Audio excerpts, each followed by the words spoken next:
I'm ready.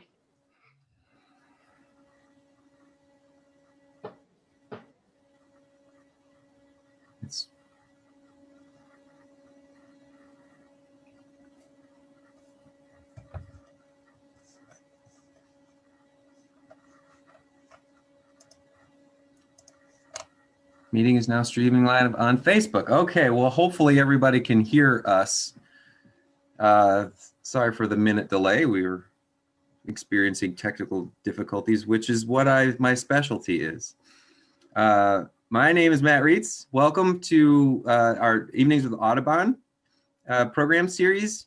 I am the executive director of Madison Audubon, and it's really my pleasure to welcome you to this live streaming event, which will be available also afterward on our, I believe it's on our YouTube page.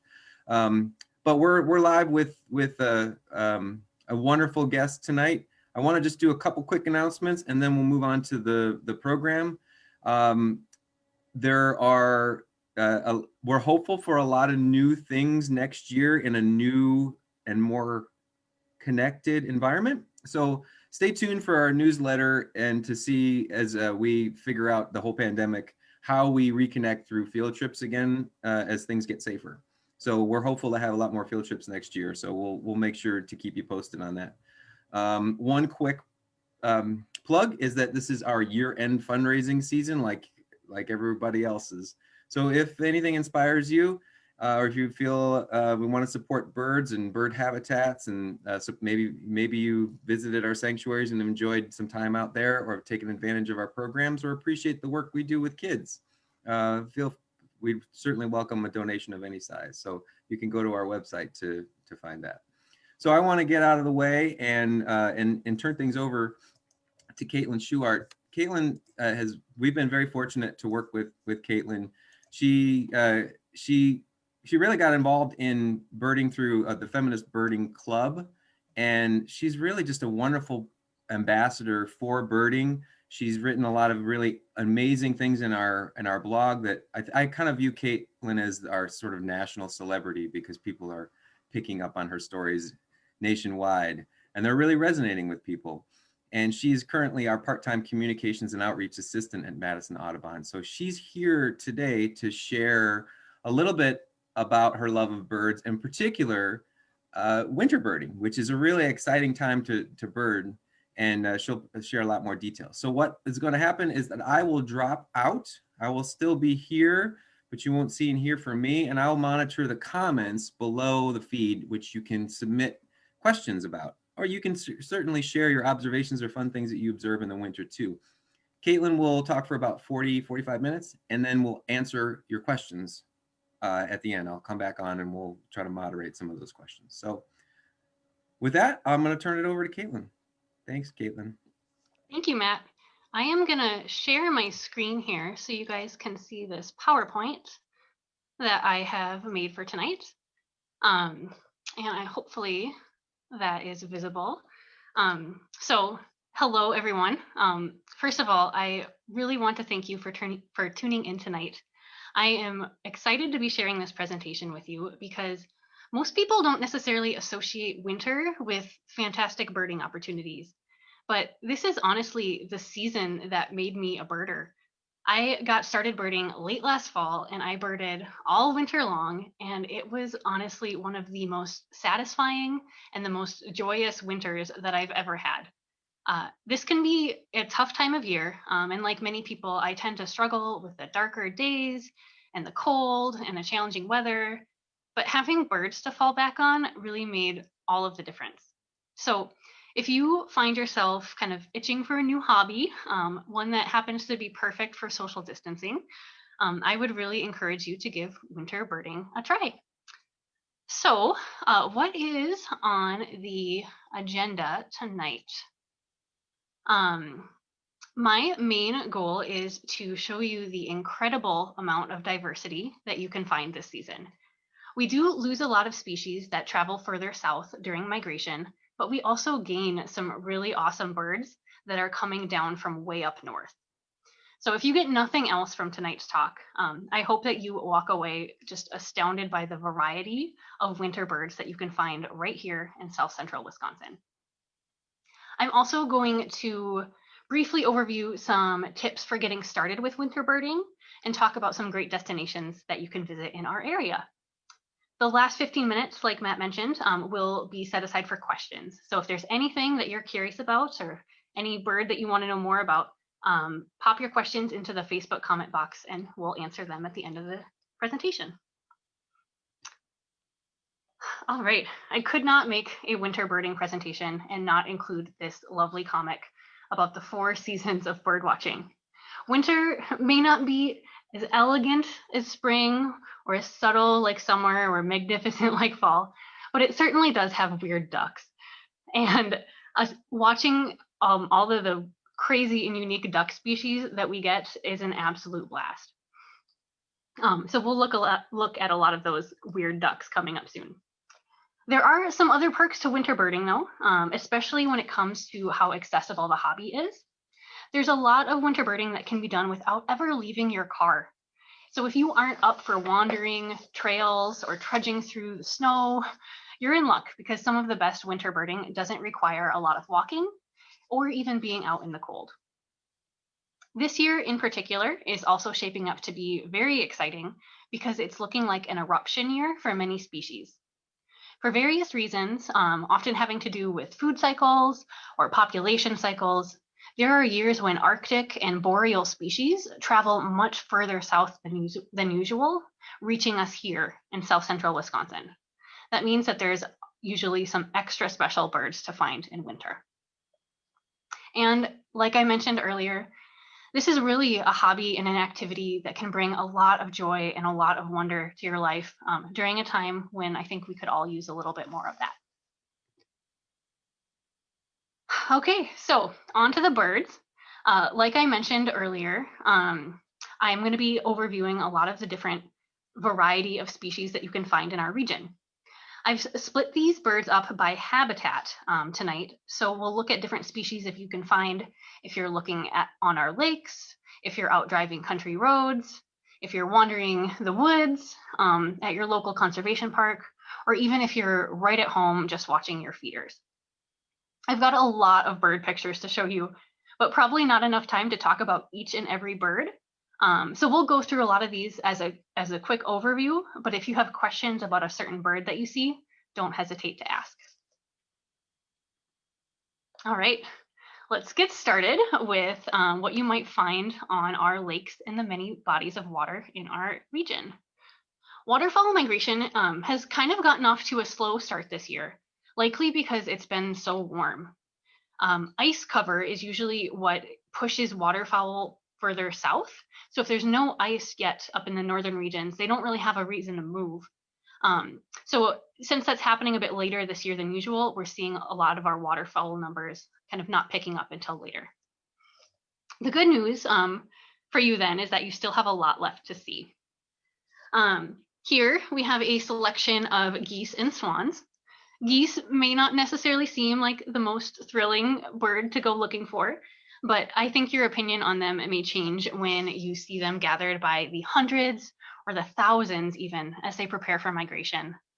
Mixed into flocks of Canada geese, you can find some of my favorites, which are greater white-fronted geese, also called speckle bellies, for the black barring that you can see on their chest. They're really cute.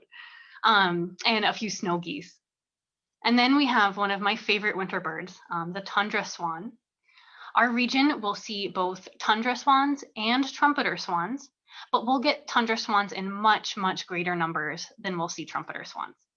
So if you see a lot of swans that are gathering out in the water and they're in these big, massive flocks on Lake Mendota or Lake Monona, 99% chance that those are tundra swans. There might be a trumpeter or two mixed in, but they're mostly tundras.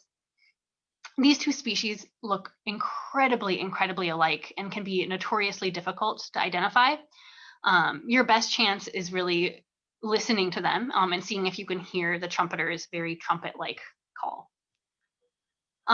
You should start looking for large flocks of tundra swans late December and early January. I find that's a really great time to be seeing them on our lakes. And then we have ducks, so many ducks. This is honestly just a small selection of some of the ducks that you might potentially see. I'm not going to talk about all of the birds on this page, but I basically want you to see the incredible amount of diversity that you can find. And to be honest, when I began birding, I didn't really care about ducks. All I thought of was mallards. I was like, oh man, I've seen mallards before. Why do I want to go out looking for mallards? I didn't realize that there's so much more than just mallards.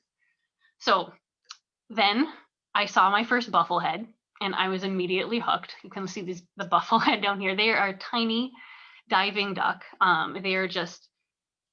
Their coloring is just this bright, you have this bright white and you have this, it almost looks black, but it's this really shiny iridescent, like shows greens and purples. They're beautiful. And then I saw a northern shoveler that has this huge, like flat kind of bill that just looks almost comical when you see it in person. And then I saw a gadwall, which is looking like a really classy, very sophisticated looking duck. All of these species have so much personality. And when you watch them, you can see a lot of that come through because they all have this kind of different way that they behave. So watching ducks is actually really fun. They do some goofy things, and honestly, they're absolutely beautiful. But mixed in with the usual ducks that you might see are also some weird ducks, like we saw in that comic. So some of the weird ducks you might find are mergansers. They don't necessarily look quite like our other ducks, but they are still in the duck family. Mergansers will have these long pointed bills that have serrated edges on the side, that helps them kind of get a grip on really slippery fish. They're excellent divers and they eat fish, and so they need those serrations on their bill to kind of hold onto the fish, as they will literally swallow them whole. You might get to see that happen, and you guys, it's insane. It's really awesome to see them do that. And then we have some even more weird ducks. Winter is the only time that you can potentially see scoters, a type of diving sea duck. They're very kind of stocky ducks that have kind of funny shaped bills. The ones that I've put on here are all in their winter plumage, which is how you would see them look this time of year. In their breeding season, they look even more fantastic. As we speak, there are actually a bunch of different scoter species hanging out on Lake Mendota and Lake Monona. This has been a really, really great year to see all three scoters hanging around, and they've been so kind to us to actually get fairly close to shore so you can get good looks at them. If you are out looking for ducks, weird ones or not, you should be aware that some of the birds that you see won't actually be ducks at all, but they do like to hang out with ducks. These include your American coots, which I like to call American cutes because they are adorable. Several species of grebe, like the horned grebe pictured here, and common loons that I showed that's pictured here in its winter plumage. If you are out scanning bodies of water, you should also be scanning along any nearby tree lines or looking above to see if you might spot a bald eagle nearby. As it gets colder and as the lakes start to freeze, bald eagles will really start to frequent whatever open body of water that they can find. When the lakes fully freeze over, they'll begin congregating in near places like the lower Wisconsin River, where they can access open water all winter long. We'll talk a little bit more about eagle viewing when we get to our birding destinations at the end. All right, sometimes it gets a little chilly when you're standing by a lake looking at birds. So our next set of birds are birds that you can see from your nice warm vehicle as you're out driving some country roads. So I would recommend packing some snacks, bringing some hot cocoa, and going for a drive. And here is what you might see. So many raptors. Seriously, there's so much raptor activity out in the country. 3 of the species that are listed on this slide, the American kestrel, the red-tailed hawk, and the northern harrier, are species that you can find here year-round, but they're also very active in winter. The 4th species, the rough-legged hawk, up in the top right corner, is a new arrival. It's a raptor that's migrated down from the Arctic tundra. and they're very cool to spot. We'll talk a bit more about them in a second. If you're out driving, you should be looking for kestrels perched on telephone wires along roadsides, or even hovering midair over a field. They do this really cool thing called kiting, where they'll literally just looks like they're floating right in the single spot, looking down at their prey. If you see a small bird doing that, it is 100% an American kestrel. Northern harriers will be found swooping very low over farm fields, grasslands, and marshes. And they have this kind of characteristic white rump on their back, like just above their tail. That's a really great field mark to use when you ID them. So if you see a raptor that's cruising really low over the ground, you should check to see if you can see that white rump and ID it as a northern harrier.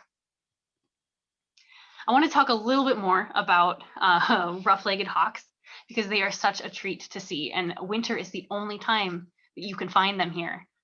They are a big, bulky hawk, but they have these very delicate features, like this tiny little bill and these small feet that have feathers that go all the way down to their talons. Everything about them is designed to survive in the Arctic cold.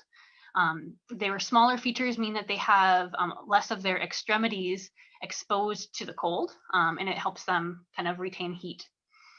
You might see a light morph, which is the type that's pictured here, or a dark morph, which would be fully brown. The light morph tends to be more common, in my experience at least. And you can see that they have the white head, a white chest over like a dark belly. They will, like American kestrels, hover midair as they hunt over fields, but they're a lot larger than kestrels. These guys are the size of a red-tailed hawk, if not bigger. So if you see a really large bird doing that kind of hovering behavior, you should take a closer look, because it could be a rough-legged hawk. When they perch, they also have this funny propensity to choose very precarious positions, like these really skinny branches that at the top, very tip tops of trees that look like they wouldn't even support their weight. So that's another thing you can keep an eye out for as well. When you see them in flight, you might think from a distance that they could be a red-tailed hawk because they're of similar size, but you should be looking at the underside of their wings, right at what they call like the wrist of the wing, where the wing bends, and you'll see these two dark wrist patches. And I'm not sure if you can see my mouse on my screen, but these wrist patches are a telltale sign that you're looking at a rough-legged hawk. Our next bird is another raptor, but of a different kind. Short-eared owls are another winter-only species that is perfect to watch from your car. They arrive late winter, and they can be found hunting at dusk over grasslands and agricultural areas. So once you find a potential spot for them, you can safely park off the road and kind of just wait as the sun goes down. If you get lucky, you'll be treated to a gorgeous countryside sunset and some beautiful owls. But sometimes you might just get the sunset, since these birds can be a little hard to track down. If you do find them, you can watch them swoop low over farm fields, a lot like harriers do.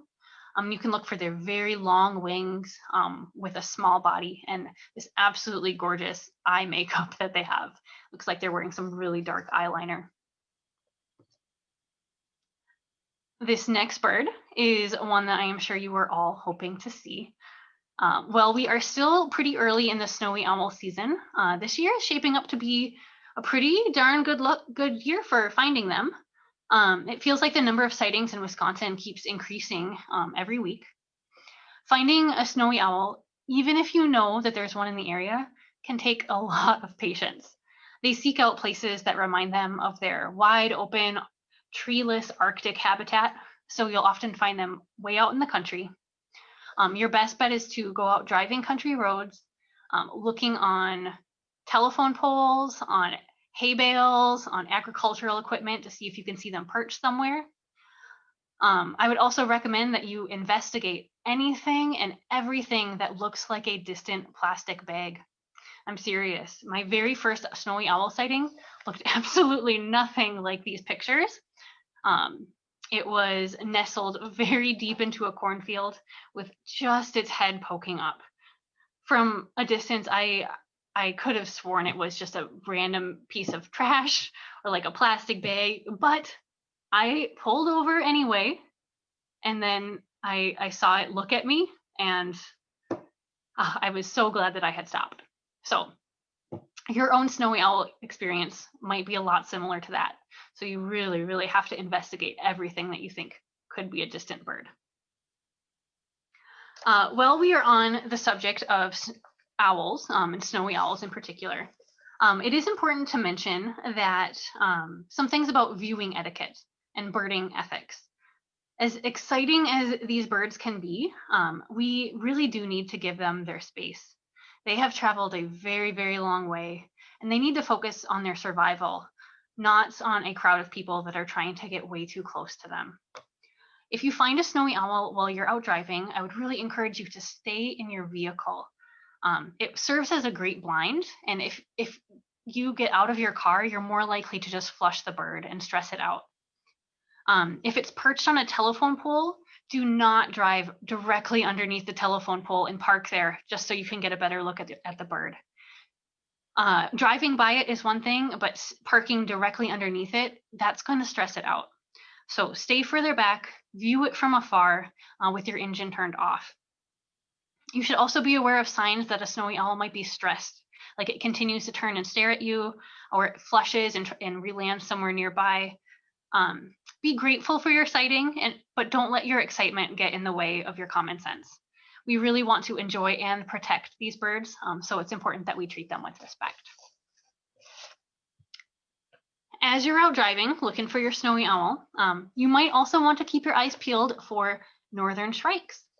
They are not a raptor, but many people, like myself, argue that they could be. They're a songbird, but they are a quite vicious one. You'll see they have this sharp hooked bill, and they use it to attack small mammals and other birds. And then they impale their prey on sharp objects like spiky tree branches and barbed wire so they can eat them later. It's really, really cool.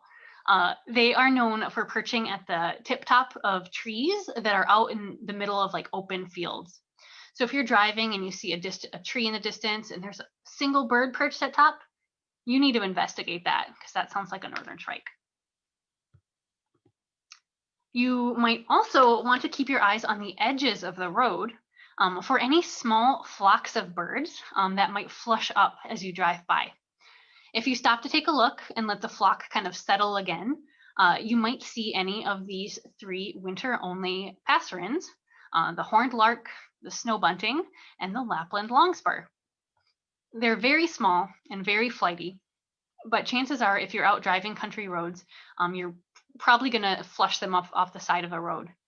You will have your best chances with these birds when there's actually snow on the ground, though. So you might want to wait till maybe a little later in January to specifically go looking for them.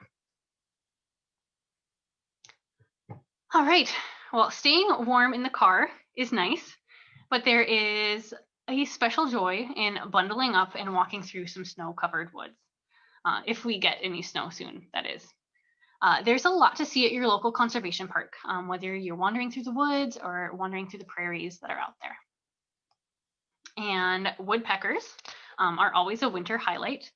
If you're up for a challenge, I would say that you could try and track down all 5 of the woodpeckers pictured here. You'll have good luck with the red-bellied woodpecker, the hairy woodpecker, and the downy woodpecker, but the pileated woodpecker and the red-headed woodpecker can be a little more challenging to track down. We do have them in this area, and they do tend to stay over for the winter. The Arboretum is a good spot for pileated woodpeckers in the winter, and Indian Lake Conservation Park is a great spot for red-headed woodpeckers in the winter. And when there are woodpeckers, there will also be nuthatches. You can find the white-breasted nuthatch pictured here year-round, even at your feeders, but red-breasted nuthatches only arrive in the fall and winter. And this has been a really great year for them as well. Both of these species love to climb all over the barks of trees, upside down, all around. They are like little bark-loving acrobats. And red-breasted nuthatches in particular love pine trees. So if you're looking for them, you might want to go to an area where you know you're going to find some pines. If you do find nuthatches, the other bird that I would start looking for in that same area might be a brown creeper. This is one of my favorite birds. They're so challenging to spot, but once you find them, it's such a rewarding feeling. They can't climb down trees like nuthatches can. They can only climb up. So they'll start at the bottom of one tree, they'll work their way up to the top, they'll fly down to the bottom of the next tree, and they'll do it all over again. If you catch them from the right angle, they literally look just like tree bark. So you really have to keep your eyes peeled if you're planning to find one of those. If you do find yourself in an area with lots of pine and conifer trees, you should keep your eyes peeled for red crossbills and white-winged crossbills. Both are rare winter finches that have been seen in our area. They rely on the seeds from the cones of conifer trees, but this year in particular, the cone crop up in the forest, the boreal forests of Canada, where they usually live, has been very, very poor. So they have been moving further south in search of food. We do not get this species every year, but this year they're showing up in pretty decent numbers, but they can still be a challenge to find. They don't sit still for very long, so they might fly in and they'll eat for a little bit and then they're suddenly gone. Just know that you might find them, especially if you're frequenting areas where there's a lot of pine and spruce trees and other conifers. They're really fun to see. Their bill is actually crossed, like the upper and lower mandible on the bill is uniquely designed to help them basically break into pine cones and get the seeds out. They're really, really cool. Winter also brings another host of small passerines, like many species of sparrows, the gorgeous winter wren, and the energetic golden crowned kinglet. A lot of these winter species can be found in low and brushy areas. So when you're out wandering through the woods, instead of looking up in the tree branches where there's not a lot of leaves anymore, you should be looking low in brush and leaf litter and to potentially find some of these guys flitting around. And patient, careful observation in the woods might help you uncover some owls as well. You can find all three of these owl species, the great horned owl, the barred owl, and the eastern screech owl, here year-round, but winter is a particularly good time to keep your eye out for them, or maybe an ear out, because they get a lot more vocal this time of year. Owls actually breed in the winter, so during late fall and early winter, you'll start to hear them be a lot more vocal and a lot more active as they begin kind of their mating season. It's a good time to be listening to them in your neighborhood, because chances are you might be able to find or hear some of these birds right even in your backyard, especially around dusk. And speaking of backyards, you can see a lot of winter bird activity right at home if you've got some feeders. I am jealous of those of you who have bird feeders because I live in a second-story apartment where I'm not allowed to have any. But for those of you who do, here are some of the things that you might see. You will see a lot of your regular backyard bird friends hang out all winter long. Chickadees, house finches, cardinals, blue jays, robins as well. Many of these birds will overwinter, especially if they have an adequate food source and a water source. A lot of people get surprised that like, oh, robins are still here. Like, shouldn't they have migrated by now? If they have enough food and water, a lot of them will, a surprising number of them actually, will winter over. So don't be surprised if you see robins hanging out in your yard. There is some potential excitement this year for feeder watchers as we are in the middle of a winter finch eruption, like those red crossbills I mentioned before. They're not super likely to come to your feeders, but there's a lot of other winter finches that might. Pine siskins started showing up in the Madison area in droves this fall, and they're still hanging around. Purple finches are also in the area, but they can look an awful lot like house finches. So if you're getting a lot of house finches at your feeder, you should always be giving them a really close look just in case there's a purple finch hiding among them. And then common redpolls are also starting to show up in our area as well, only just recently. I actually saw my first ones this morning. So this is a bird that we'll hopefully get more of before the end of winter. The rarest of these birds is the evening grosbeak, a bird that you would normally have to travel all the way to northern Wisconsin to see, maybe on a good year. They are showing up in feeders all over the state, so I would really recommend that you start paying attention to see if you can spot one, hopefully in Dane County. Word has it that this is the largest eruption of evening grosbeaks in 20 years. So seeing one of these would be very, very special. Oh, that wraps up our very quick overview of winter birds. Can you guys actually believe that I left a ton of birds off of this presentation? So someone should ask me about all the birds that I left out. This was a lot, but I hope that you are fully convinced of how amazing and how varied winter birding can be. Now we're going to talk a little bit about what to do if you want to venture out in search of these birds. First and foremost, you need to dress appropriately. You will have zero fun if you are cold. I've learned this the hard way. So even if you're going out in your car, you should layer up and be prepared for cold weather. If you're outside birding, you'll find that you're actually not moving a lot. When you stand to stop and look at birds, like the chill really sets in. So your feet and your hands can get cold really, really fast. So warm socks and insulated boots are an absolute must. Mittens are a game changer. Gloves are fine. If you're a glove person, that's fine. But I switched to mittens and my fingers have never been happier. I also love my rechargeable hand warmer that I keep in my pocket and can use to warm up my fingers when they're cold. I know they make those like hot hand things that you can get, but throwing those away all the time gets old real fast. So highly recommend the rechargeable hand warmer. Winter gear aside, you might also need to think about what type of gear you're going to take birding.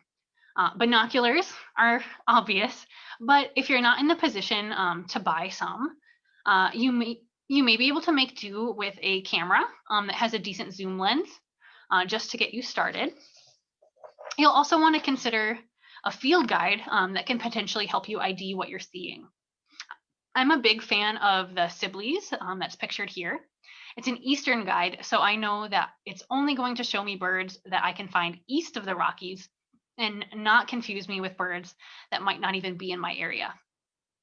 I'm also a big fan of the Peterson New Birders Guide, which is a really great beginner-friendly option. I've put some links in here, which you obviously can't click on, but I'll share a PDF copy of this to our event page so you can check out these resources later. There's a list of affordable binoculars that you can choose from and a whole list of field guides, some of which are absolutely free. And one of which of those free options that I recommend you check out is Merlin Bird ID. This is such an amazing app. It's for your phone, but you can use it to ID birds by answering some very quick questions or even uploading a photo that you've taken. But you can also browse through it just like if it was a virtual field guide on your phone. Merlin Bird ID is really, really handy because it uses the location that you put in and the time of year to narrow the list of birds that it kind of suggests for you. So if you are answering questions about a bird that you're seeing in the moment, it's not going to show you a bird that's only found here during the spring and summer. It's only going to show you a bird that might be found in winter. So it eliminates a lot of the guesswork when it comes to IDing different species. So big thumbs up for Merlin Bird ID.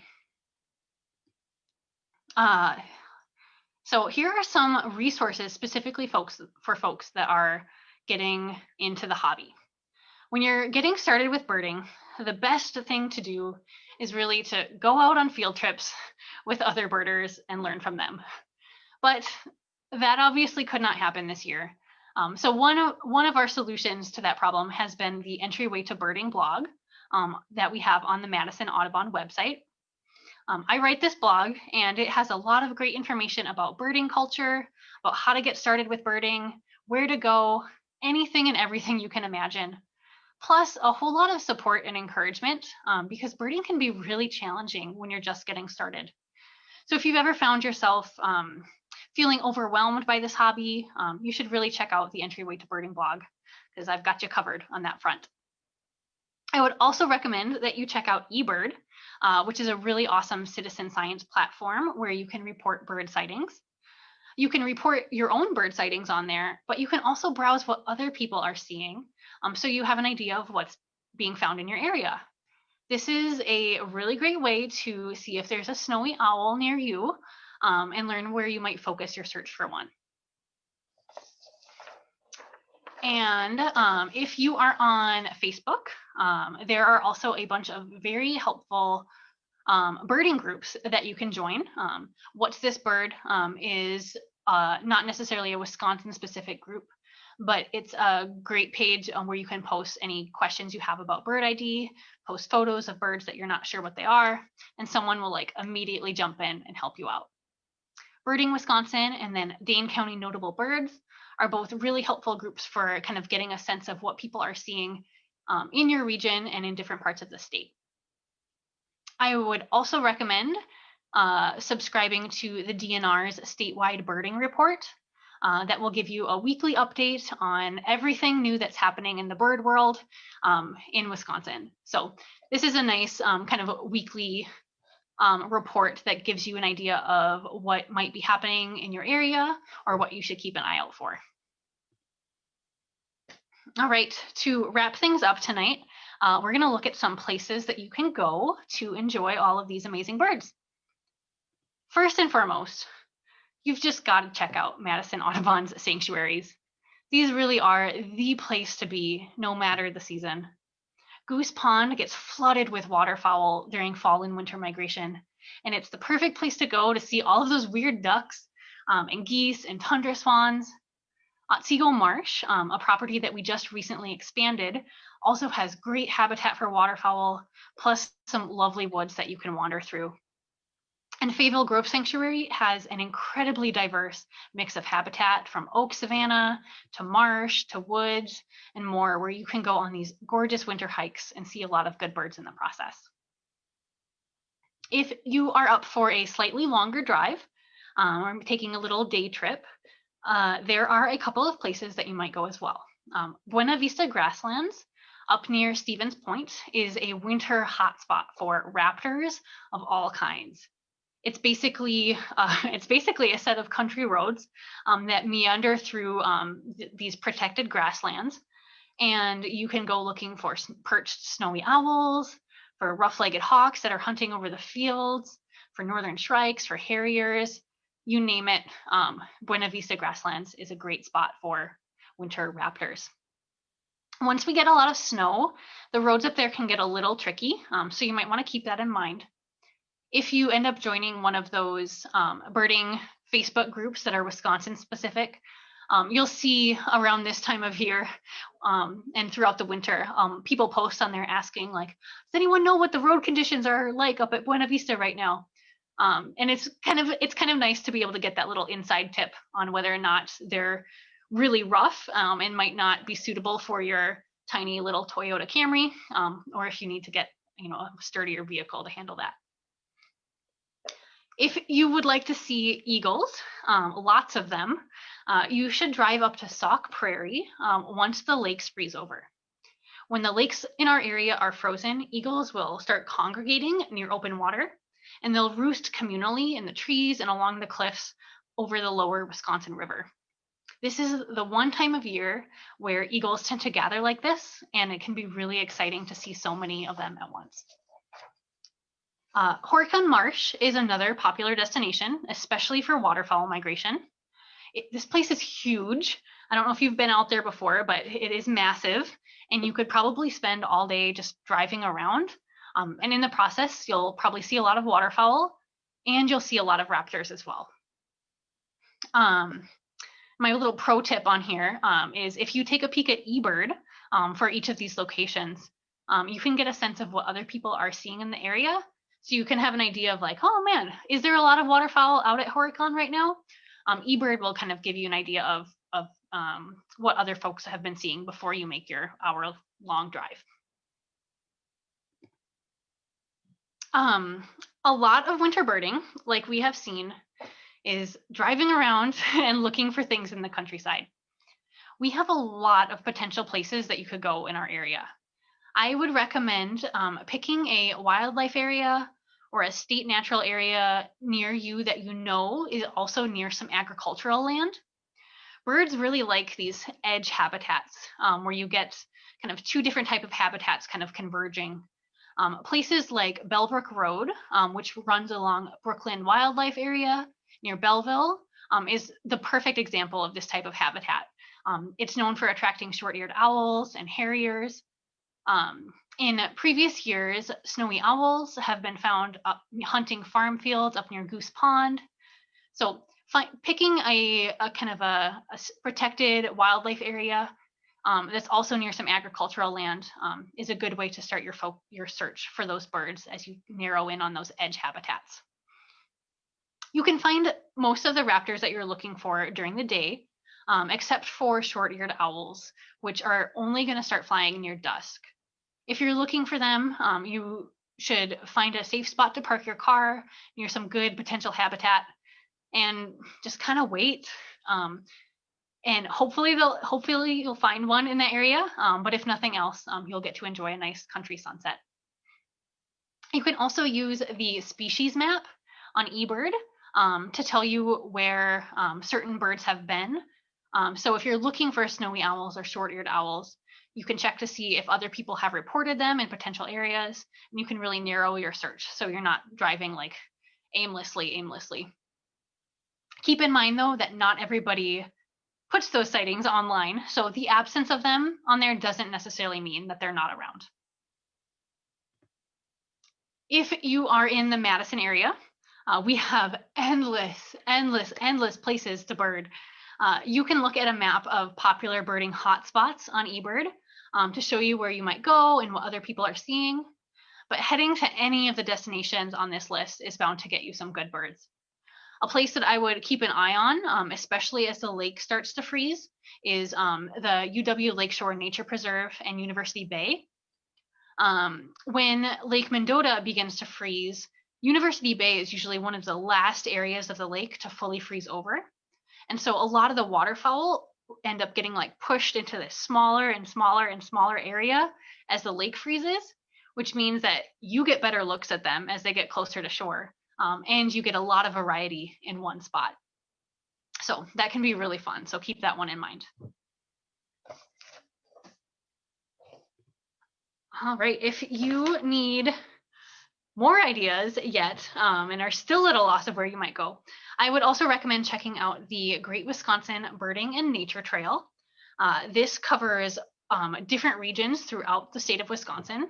I've included a map of the south central Wisconsin region here, and you can see that it has like over 50 different destinations that you can choose from. It's not necessarily a winter specific guide, but it will give you a good idea of where else you might go this season and even beyond. And all right, that's it. That is all that I have prepared for tonight.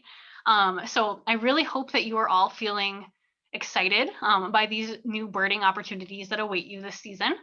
And I think now I will check back in with Matt and see what questions that folks have. Caitlyn, that was fantastic. Thank you. Crammed a lot of information in 45 minutes. I know. Which is that's perfect. There's a lot to cover in 45 minutes. You did such a fabulous job. That was really a lot of fun. Thank you. Putting this together, I was just like, oh my God, this is too much. But at the same time, it's not enough. And so I had a love-hate relationship with this PowerPoint as I was like, oh, I can't get rid of that, but I need to also mention this. So that means that there's a lot you can ask me about that didn't show up on this PowerPoint. Hint, hint. Well, there's a couple quick questions from some of our watchers. Susie wanted to share that there was a great WPR Central Time last week on snowy owls, which folks can go and check out online. Julie was wondering, how big are the crossbills compared to regular house finches, so that you can tell them apart by size? Um, they're all not all that different in size. They're a type of finch. They're going to be pretty small, like your house finches. Um, they might be a little bit bigger than a house finch. I don't know their actual dimensions, I'll be honest, but they're not a whole lot bigger than a house finch. Um, they they're kind of difficult to get good looks at because when you do find them, they're going to be way up at the top of a conifer tree, picking at the cones up there. So they're going to look pretty small from a distance too, but I would say that they're a little bit bigger than a house finch, but not they're not a huge bird at the same time. They're definitely similarly sized between house finches and goldfinches. Okay. Susan shared that they had a Carolina wren at their feeder just yesterday. Actually, I had one a couple weeks ago, and Susan wonders, is that unusual? I would say that first of all, a Carolina wren in our region is, I would say, a really good bird to find. They're not all that common. House wrens in the spring and summer are all over the place, but Carolina wrens, they're a pretty special bird to find. I spent a lot of time looking for a Carolina wren, like weeks and weeks and weeks. I wanted to find. I'd never seen one before. It took me forever to find one. So that tells you how uncommon they are because I looked all over. Um, but in the winter, we will have a one. I don't want to say one or two. There's a small number of Carolina wrens that will winter over. So it's not a common bird to have. You should be very, very grateful that you have one in your yard. That's awesome. Brenda was wondering, are there more winter birds than what you mentioned? I would say there are. The ones that I didn't mention are ones that are going to be even more rare, that you might not have a good chance to go out and find. For example, northern goshawk is a really cool raptor that we might potentially find in our area. But if we find one, it's going to be like maybe one bird that gets found, and they're not going to be like all over the place where you could easily go track them down.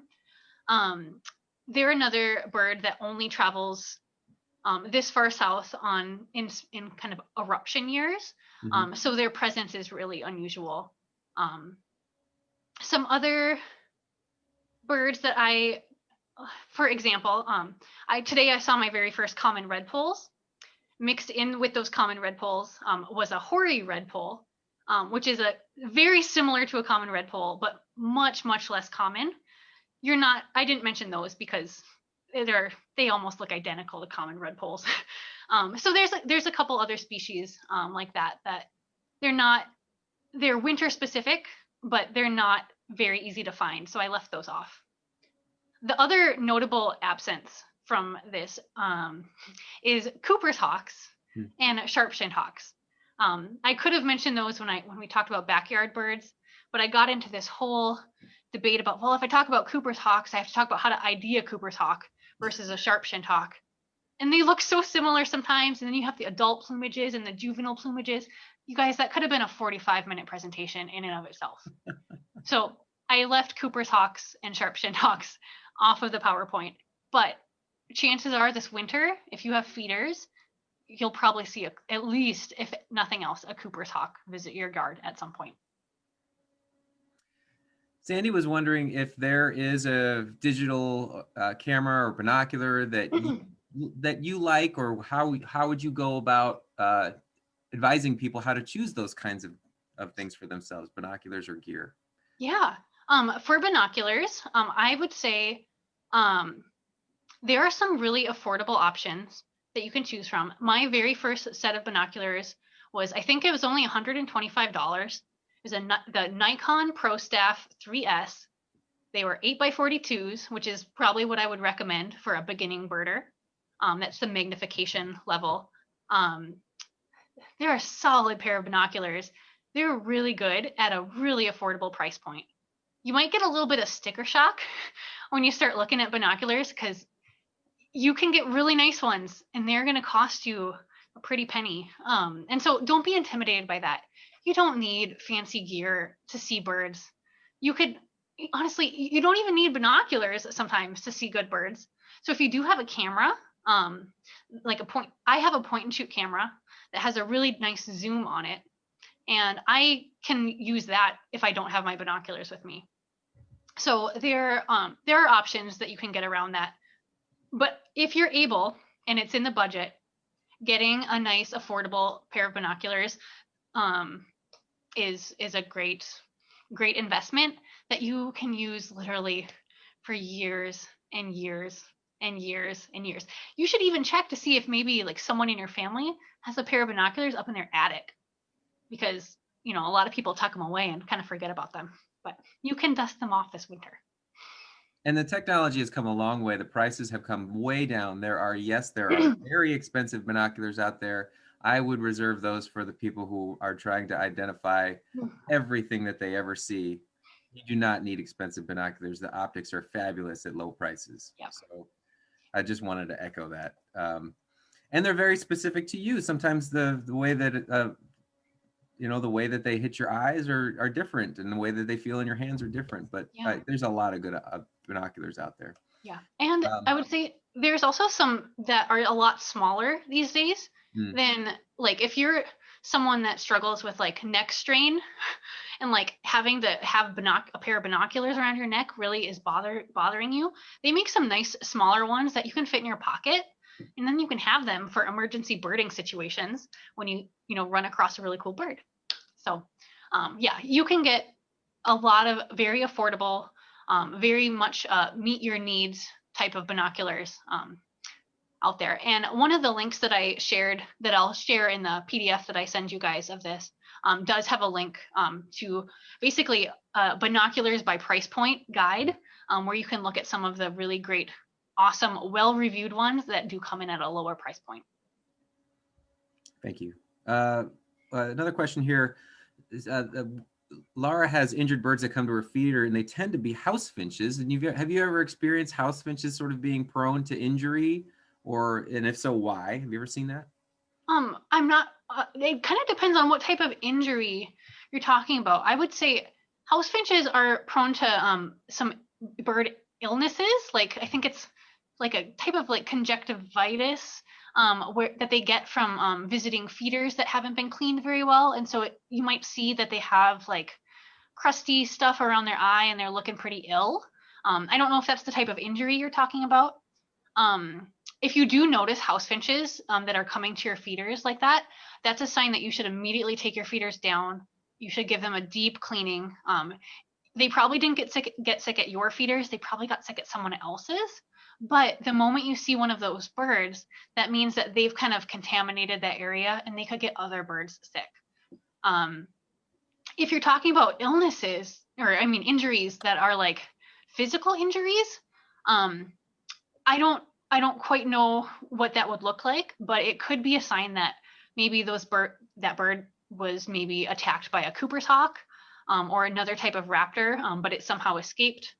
I would say that they are, unfortunately, circle of life, they are some of the prey that a Cooper's hawk would be going after, are a lot of those backyard birds. So without knowing more, I don't know if I can fully answer that question, Laura. Brenda wants to know if the bald eagle population is going up in southern Wisconsin.